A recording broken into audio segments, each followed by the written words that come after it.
Good evening. Rashida virtual class में आप सभी लोगों का स्वागत है। आज का हमारा टॉपिक है व्यक्तित्व। व्यक्तित्व यानी पर्सनालिटी। व्यक्ति का समस्त व्यवहार उसके वातावरण या परिवेश में समायोजन करने के लिए होता है। जन साधारण में यानी सामान्य बोलचाल की भाषा में व्यक्तित्व का अर्थ व्यक्ति के बाह्य रूप से लगाया जाता है। बाह्य रूप का मतलब यह है कि जैसे व्यक्ति के रूप, रंग, आकार, लंबाई, इसी से क्या है हम व्यक्तित्व को समझते हैं। पर मनोवैज्ञानिक भाषा में क्या है, व्यक्ति के बाह्य गुण के अतिरिक्त व्यक्ति के आंतरिक तत्व दोनों को लगाया जाता है। यानी कि व्यक्ति जैसा बाहर से दिखाई दे रहा है, हम सिर्फ उससे ही आकलन नहीं लगाते हैं कि उसकी पर्सनालिटी कैसी है, बल्कि हम उसके आंतरिक गुणों को भी देखते हैं। वुडवर्थ ने कहा है कि व्यक्ति के व्यवहार का समूचा सार ही व्यक्तित्व होता है। इसका मतलब क्या हुआ कि व्यक्तित्व का सार, व्यवहार का सार, यानी जो वो अपना बिहेवियर करता है वो अंदर से कैसा है। अब हम आपको आइए बताते हैं कि व्यक्तित्व की क्या विशेषताएं होती हैं। सबसे पहला जो है व्यक्तित्व की विशेषता में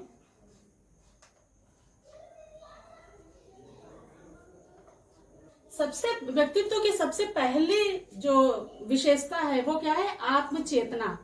आत्मचेतना का मतलब यह है कि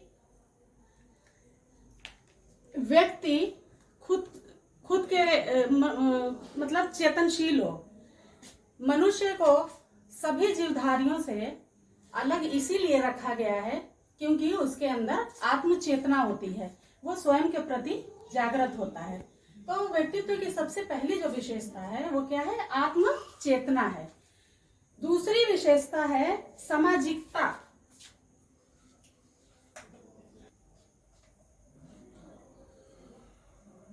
दूसरी विशेषता है सामाजिकता। मनुष्य एक सामाजिक प्राणी है। अरस्तु ने कहा है कि a man is a social animal, यानी मनुष्य समाज में रहकर व्यवहार करता है, वो अपनी भावनाएं प्रकट करता है, दूसरों को कुछ सिखाता है और दूसरों से सीखता भी है, उसके विचारों को जानता है। तो मनुष्य एक सामाजिक प्राणी है। तो व्यक्तित्व की सबसे जो दूसरी विशेषता है, महत्वपूर्ण विशेषता है, वो है सामाजिकता। मनुष्य समाज में रहकर ही क्रिया और अंतः क्रिया द्वारा सीखता है, तभी आत्मचेतना जागृत होती है। तीसरी विशेषता है व्यक्तित्व की सामंजस्य।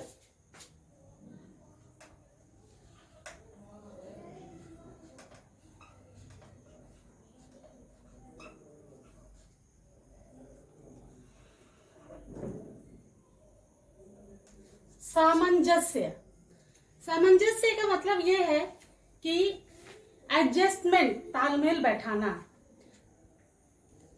व्यक्तित्व की जो सबसे महत्वपूर्ण विशेषता है वो ये है कि सामंजस्य। हमारे अंदर मान लीजिए सारे ही गुण हैं, हम सभी गुणों से भरपूर हैं, लेकिन हम अगर एडजस्टमेंट नहीं कर पा रहे हैं तो हमारी पर्सनालिटी क्या है, अच्छी पर्सनालिटी नहीं बन पाएगी। इसलिए सामंजस्य जो है वो व्यक्तित्व की सबसे महत्वपूर्ण विशेषता है। एडजस्टमेंट होना चाहिए, सामंजस्य होना चाहिए। व्यक्तित्व की चौथी विशेषता जो है वो निर्देशित लक्ष्य की प्राप्ति। चौथी विशेषता है निर्देशित लक्ष्य की प्राप्ति। जो अच्छी पर्सनालिटी की एक विशेषता ये है कि हर मनुष्य का एक लक्ष्य होता है और उस लक्ष्य को प्राप्त करने के लिए वो उसी के अनुसार अपना कार्य करता है। अगर निर्देशित लक्ष्य की कोई निर्देशित लक्ष्य नहीं है, कोई एम नहीं है, तो फिर व्यक्तित्व उतना निखर के सामने नहीं आ पाएगा। इसलिए एक व्यक्तित्व यानी पर्सनालिटी की एक महत्वपूर्ण विशेषता ये भी है कि निर्देशित लक्ष्य की प्राप्ति। 5वां पॉइंट है दृढ़ इच्छा शक्ति।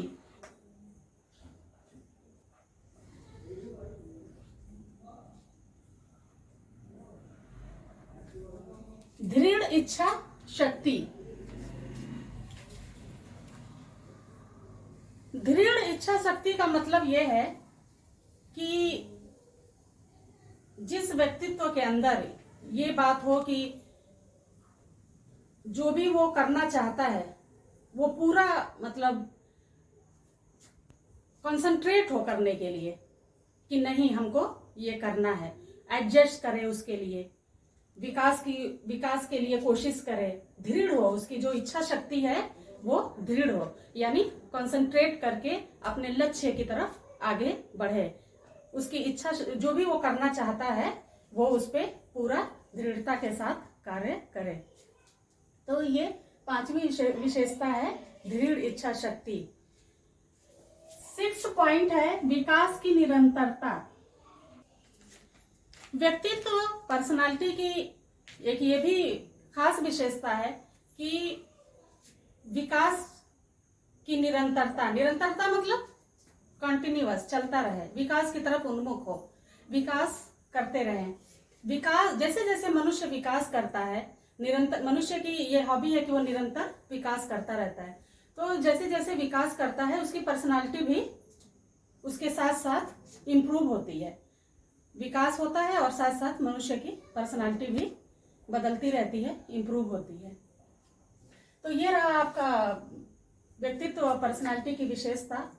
अब आइए हम आपको बताते हैं कि व्यक्तित्व यानी पर्सनालिटी कितनी टाइप की होती है, प्रकार, कितनी टाइप्स होती है। सबसे पहला जो है वो है अंतर्मुखी।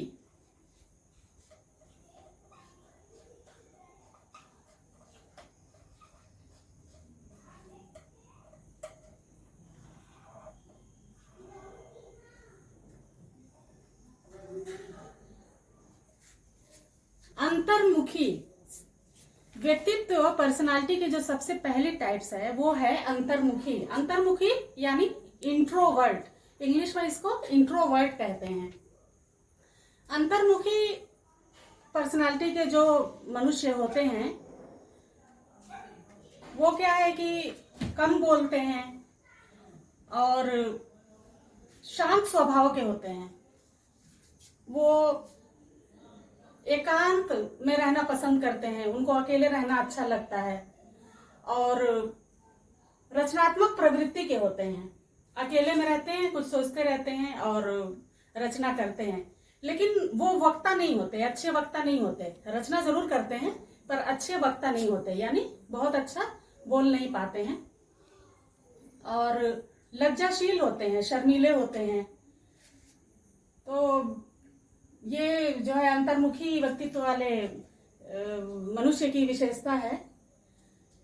कम बोलना, शांत स्वभाव का होना, अकेले रहना पसंद करना, रचनात्मक प्रवृत्ति का होना और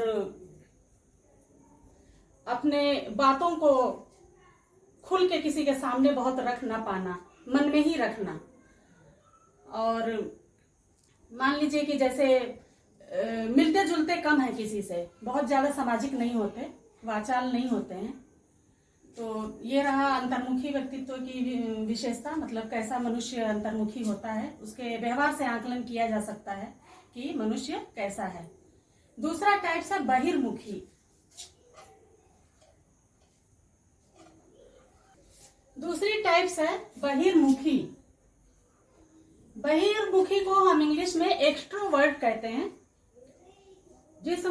जो मनुष्य बहिर्मुखी स्वभाव का होता है उसको हम अंग्रेजी में एक्सट्रोवर्ट कहते हैं। इस तरह के मनुष्य की ये विशेषता होती है कि वो अपनी बातों को रखने में बहुत एक्सपर्ट होते हैं, सामाजिक होते हैं, समाज में बहुत ज्यादा समय बाहर बिताते हैं और मेल जोल करना पसंद करते हैं। तो सामाजिकता उनकी बहुत प्रभावी होती है और शर्मीले नहीं होते हैं, अपनी बातों को खुलकर किसी के सामने रखते हैं, मन की बात मन में ही नहीं रखते, बाहर उसको प्रकट करते हैं। तो ऐसे व्यक्ति क्या है, चिंतनशील कम होते हैं लेकिन बहुत अच्छे वक्ता होते हैं, वो अपनी बातों को दूसरे के सामने रख पाते हैं। यही कारण है कि जो एक्सट्रोवर्ट यानी बहिर्मुखी जो होते हैं वो बीमारियों से भी कम प्रभावित होते हैं, क्योंकि अवसाद नहीं होता उनको, वो अपने जो मन की भावनाएं हैं दूसरों के सामने प्रकट कर पाते हैं, शर्मीले स्वभाव के नहीं होते। तो उनको बीमारियां भी, जैसा कि हम सभी जानते हैं कि चिंता चिता के समान है, यानी चिंता से आदमी 1000 रोगों का शिकार होता है। तो जो बहिर्मुखी व्यक्तित्व है वो क्या है, अपनी बातों को प्रकट करते हैं, खुश रहते हैं, वो क्या है, चिंताशील नहीं रहते, तो उनको बीमारियां भी कम होती हैं और उनकी जो पर्सनालिटी है वो प्रभावी मानी जाती है, क्योंकि समाज में ज्यादा बाहर रहते हैं, ज्यादा लोगों के साथ रहते हैं, बहुत कुछ सीखते हैं, तो उनकी पर्सनालिटी जो है वो बहुत मतलब प्रभावी होती है। और ये अकेले रहना नहीं पसंद करते हैं, इनको हमेशा लोगों के बीच समूह में रहना अच्छा लगता है और ये बहुत ही खुशमिजाज होते हैं। तो इस तरह की पर्सनालिटी, बहिर्मुखी पर्सनालिटी वाले व्यक्तित्व तो मतलब ठीक माने जाते हैं, क्योंकि वो हर क्षेत्र में आगे बढ़ते हैं, विकास की तरफ उन्मुख होते हैं। अब आइए, अब हम बताते हैं, पहले तो ये 2 टाइप से ही मानी जाती थी, अंतर्मुखी बहिर्मुखी, एक्सट्रोवर्ट और इंट्रोवर्ट, लेकिन अभी मनोवैज्ञानिकों ने एक तीसरी टाइप्स भी और माना है, जिसको हम अभयमुखी,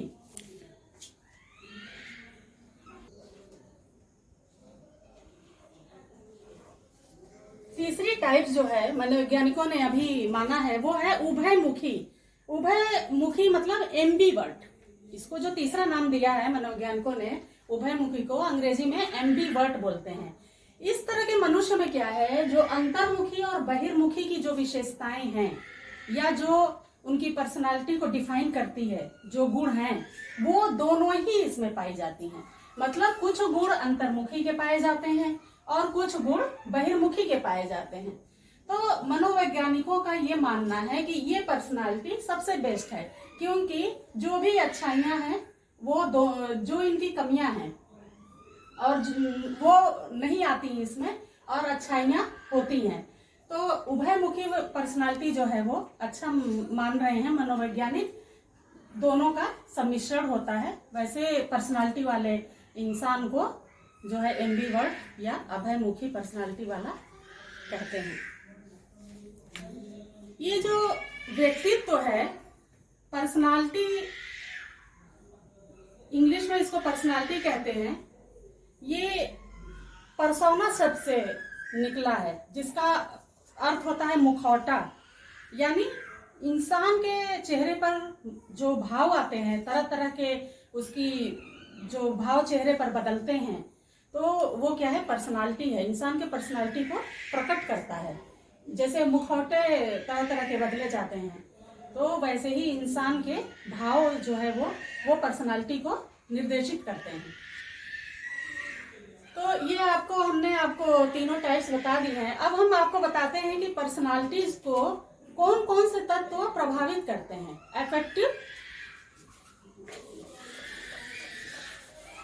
अफेक्टिंग पर्सनालिटी मतलब कौन कौन से कारक या तत्व प्रभावित करते हैं। सबसे पहला कारक जो है वो वंशानुक्रम।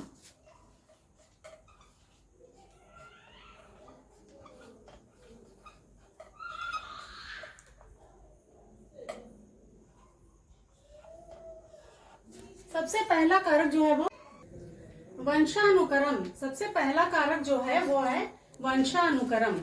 जो व्यक्तित्व की पर्सनालिटी को प्रभावित करता है वो वंशानुक्रम बहुत प्रभावित करता है। मतलब बच्चे के माता पिता कैसे हैं या उसके दादा दादी कैसे हैं, उसका इफेक्ट बच्चे पर आता है। उसी तरह की उसकी पर्सनालिटी होती है। मतलब कई बार क्या है, व्यक्तित्व जो है वो पीढ़ी दर पीढ़ी भी चलती है। वंशानुक्रम बच्चे को, व्यक्तित्व को जो प्रभावित करता है उसमें 2 चीजें खास हैं, जैसे अंतःस्रावी ग्रंथियां और जैविक कारक। ये जो 2 चीजें हैं वो व्यक्तित्व को प्रभावित करती हैं। दूसरा जो है वो कारक है वातावरण।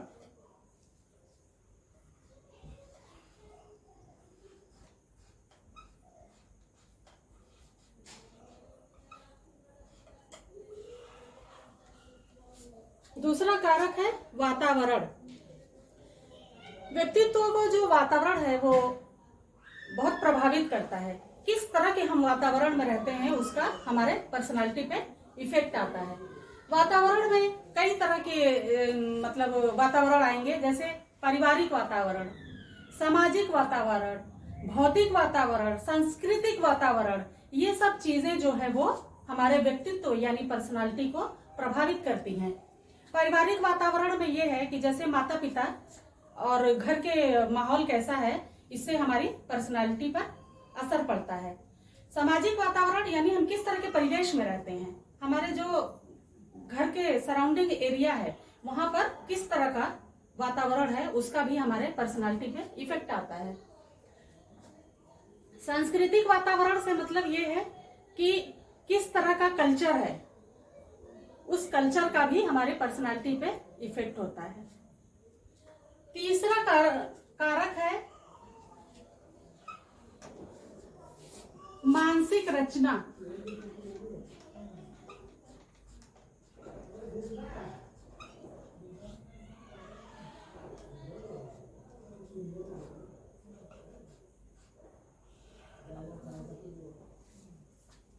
व्यक्तित्व को प्रभावित करने वाले तीसरा कारक यानी मानसिक रचना बहुत ही महत्वपूर्ण है, क्योंकि वातावरण से तो हम प्रभावित होते हैं, वंशानुक्रम भी प्रभाव डालती है, लेकिन इंडिविजुअल यानी हम खुद कैसे हैं ये सबसे ज्यादा महत्वपूर्ण होता है।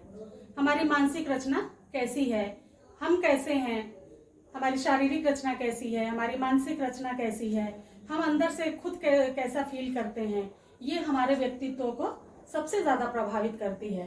यानी मानसिक रचना इंडिविजुअल जो है वो बहुत ही महत्वपूर्ण कारक है पर्सनालिटी यानी व्यक्तित्व को प्रभावित करने वाली।